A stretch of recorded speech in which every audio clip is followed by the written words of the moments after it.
On va faire maintenant ce bilan des fouilles XXL qui a eu lieu dans les maisons d'arrêt. Un certain nombre de téléphones portables ont été saisis, des objets dangereux, de la drogue. C'est le ministre de la Justice qui a fait lui-même ce bilan. Il annonce également qu'à partir de janvier 2026, les organisations de fouilles seront revues en devenant systématiques. On fait justement ce bilan avec Félix Perolaz et Aurélie Denenin. C'était le 25 novembre dans le centre pénitentiaire de Nanterre. Gérald Darmanin donnait le coup d'envoi de l'opération Fouille XXL. Objectif, lutter contre l'introduction d'objets illicites, le trafic en détention et la poursuite des activités criminelles depuis la prison.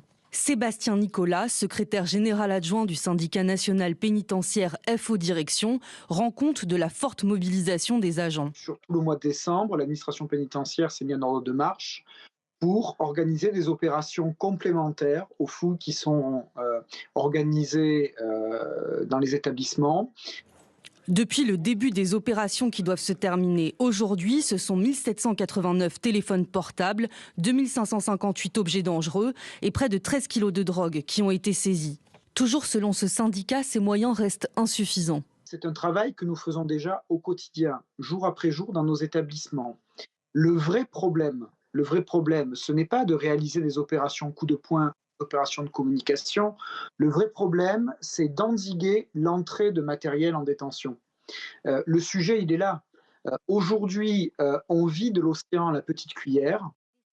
Le garde des Sceaux a annoncé prendre une nouvelle instruction en janvier 2026 pour revoir les organisations de fouilles en les rendant plus systématiques. Michel Taube, on a l'impression qu'en 2025, on a inventé les prisons où on ne téléphone pas et on ne gère pas son business de drogue avec les prisons de haute sécurité. Qu'en 2025, on se rend compte enfin qu'un portable en prison, c'est pas totalement normal. J'ai envie de dire que de temps perdu. Évidemment que ces initiatives, il faut les saluer et c'est tant mieux, mais ça arrive tellement tard. Et quand on voit le nombre de portables qui circulent en prison, on se dit qu'il y a encore beaucoup de travail à faire.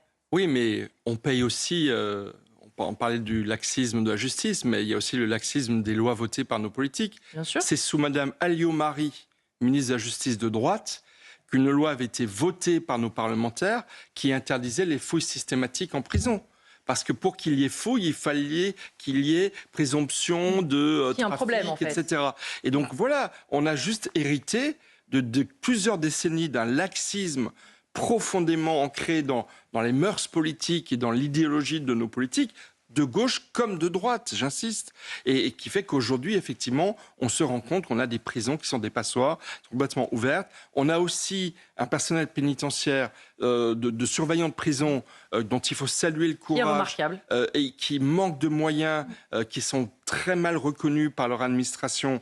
Alors, des efforts ont été faits, mais ils ne sont pas à la hauteur des défis auxquels ils font face tous les jours. Donc voilà, on est face à une prison qui n'est pas du tout adaptée à la fois au nouveau public carcéral, au nouveau client, entre guillemets, de la prison, mais qui aussi véritablement pâtit d'un retard considérable et de ce laxisme judiciaire hérité de décennies de mauvais choix politiques de nos politiques. Et on l'entend justement, Anne Coffinier, ce manque de moyens. Il y a un surveillant pénitentiaire qui était interrogé dans ce sujet, qui explique que ce travail d'aller fouiller les prisons de manière plus systématique, il est évidemment possible et que l'administration pénitentiaire est totalement dévouée pour le faire, mais qu'en revanche, il faut plus de moyens humains et plus de temps. Quand on voit parfois dans certaines prisons à quel point les agents pénitentiaires sont débordés et dans quelles conditions de violence aussi ils travaillent, évidemment que c'est pas si anodin que ça d'aller fouiller une cellule. Oui, d'autant plus qu'on assiste à des rétorsions qui sont parfois faites contre le personnel pénitentiaire, mais aussi contre sa famille. Et ça, c'est relativement nouveau. Donc, parfois, il y a une sorte de grève du zèle pour limiter les représailles, tout simplement. C'est quand même terrible d'en arriver là, mais c'est le cas.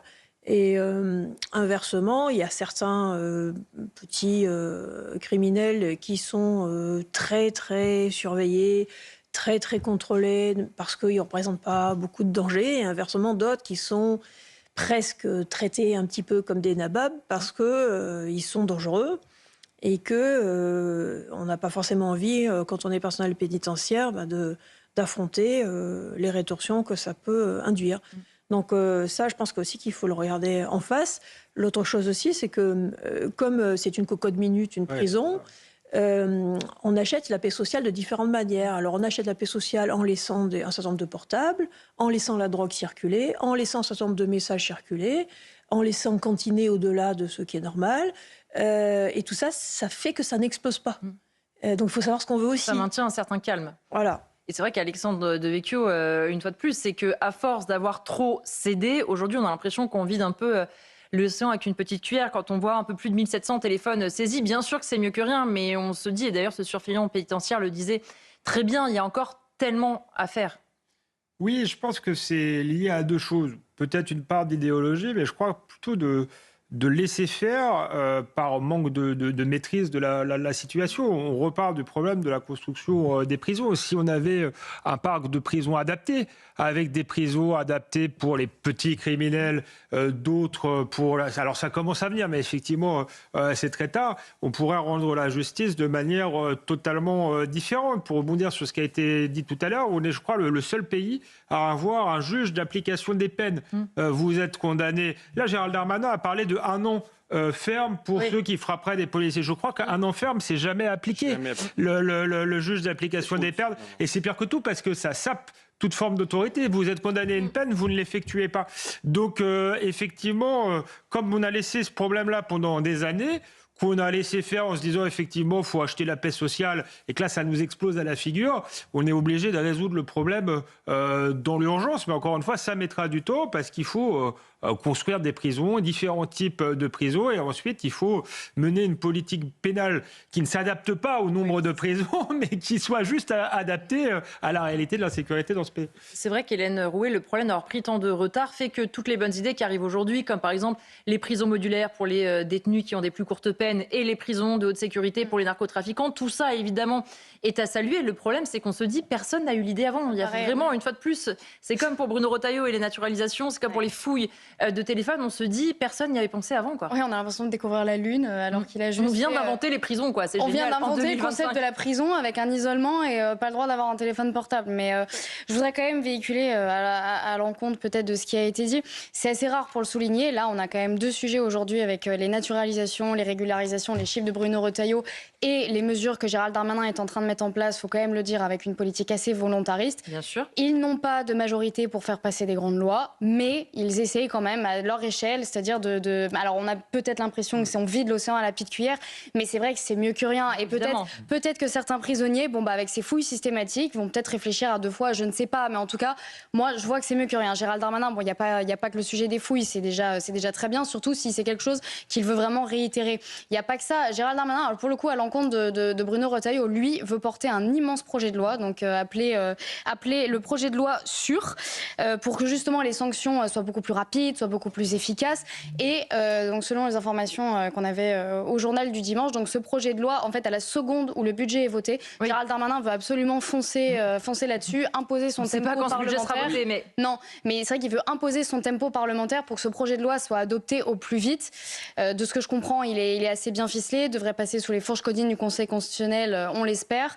Et donc voilà, on peut que saluer quand même ces politiques volontaristes qui visent quand même un petit peu à améliorer la situation générale. C'est très bien, mais en vous un mot noterez très rapide, que... Non, en un mot, c'est simplement pour l'humour, mais c'est très bien, je suis tout à fait d'accord avec ça, mais vous remarquerez que Gérald Darmanin fait de la politique. Et il avait expliqué qu'il est... Tant mieux, parce que moi je pense qu'on a besoin... On n'a pas le droit de faire ça, politique, et de se vendre. Ça n'est pas oui, exactement... c'est quand même une manière de le faire, mais tant mieux, parce qu'on a besoin de gens qui assument des positions.